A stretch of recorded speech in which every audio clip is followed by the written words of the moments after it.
മുഖ്യ തെരഞ്ഞെടുപ്പ് കമ്മീഷണർക്കെതിരെ പലപ്പോഴായി കോൺഗ്രസ് ദേശീയ തലത്തിൽ ആരോപണം ഉന്നയിക്കും. ആ പദവിയിൽ നീക്കം ചെയ്യാനുള്ള ശ്രമം ദേശീയ തന്നെ ഏകോപിക്കുകയാണ്. അപ്പോൾ അതിന്റെ ഒരു ഭാഗമായിട്ടുള്ള ഉദ്യോഗസ്ഥർ തുടക്കത്തിൽ നമ്മൾ SIR കേരളത്തിൽ പരാതി ഉണ്ടായിരുന്നു. അപ്പോൾ ഉദ്യോഗസ്ഥന്മാരുടെ സർവീസ് ആരുടെ പരാതി ഉണ്ടായിരുന്നു? ആരുടെ പരാതി? ചീഫ് ഇലക്ടറൽ ഓഫീസറുടെ പരാതി. ഇവിടെ SIR-നെ കുറിച്ച് ഒരു കംപ്ലൈന്റ് വന്നിട്ടില്ല. ഇവിടുത്തെ ഏറ്റവും വലിയ പ്രതിപക്ഷം നമ്മളല്ലേ, BJP പ്രതിപക്ഷത്ത് ഇരുന്നിരുന്നതാണ്. അവരാരെങ്കിലും ഈ ചീഫ് ഇലക്ടറൽ ഓഫീസറെ കുറിച്ചോ അദ്ദേഹത്തിൻ്റെ നടപടിക്രമങ്ങളെക്കുറിച്ചോ ഒരു കംപ്ലൈൻറ്റ് പറഞ്ഞിട്ടുണ്ടോ?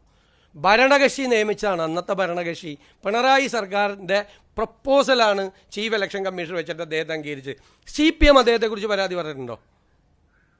പ്രതിപക്ഷമായ ഞങ്ങളല്ലേ പറയേണ്ടത്. ഞാനാണ് ഏറ്റവും കൂടുതൽ കത്തുകൾ അദ്ദേഹത്തെ അയച്ചത്. അതെല്ലാം അല്ലല്ലേ, വെയിറ്റ്, ഇത് പറ ഇതല്ലേ ചോദ്യം. അപ്പോൾ അതുകൊണ്ട് ഈ ചീഫ് ഇലക്ടറൽ ഓഫീസർ ഒരിടത്ത് അതേ എഫിഷ്യൻ്റ് ആയിട്ടുള്ളൊരു ഓഫീസറാണ്. അതുകൊണ്ടാണ് ഞാൻ എൻ്റെ ഓഫീസിൽ വെച്ചത്. അദ്ദേഹം നല്ല ട്രാക്ക് റെക്കോർഡുള്ള വിവിധ വകുപ്പുകൾ അദ്ദേഹം മുഖ്യമന്ത്രിയുടെ കീഴിൽ പ്രവർത്തിച്ചിട്ടുണ്ട്. അന്നത്തെ മുഖ്യമന്ത്രിയുടെ കീഴിൽ അല്ലേ, സെക്രട്ടറി IT ആയിട്ടുണ്ട്, സെക്രട്ടറി എൻവയോൺമെൻറ്റ് ആയിട്ടുണ്ട്, secretary planning and economic affairs ആയിട്ട് മുഖ്യമന്ത്രിയായിരുന്ന പിണറായി വിജയൻ്റെ കീഴിൽ അദ്ദേഹത്തിൻ്റെ വകുപ്പിൽ പ്രവർത്തിച്ചിട്ടുണ്ട്.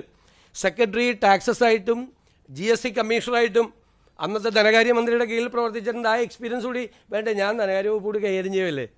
ടാക്സസ് കമ്മീഷണറും സെക്രട്ടറി ടാക്സസും ആയിരുന്നു അദ്ദേഹം. എന്തായി പറയുന്നത്?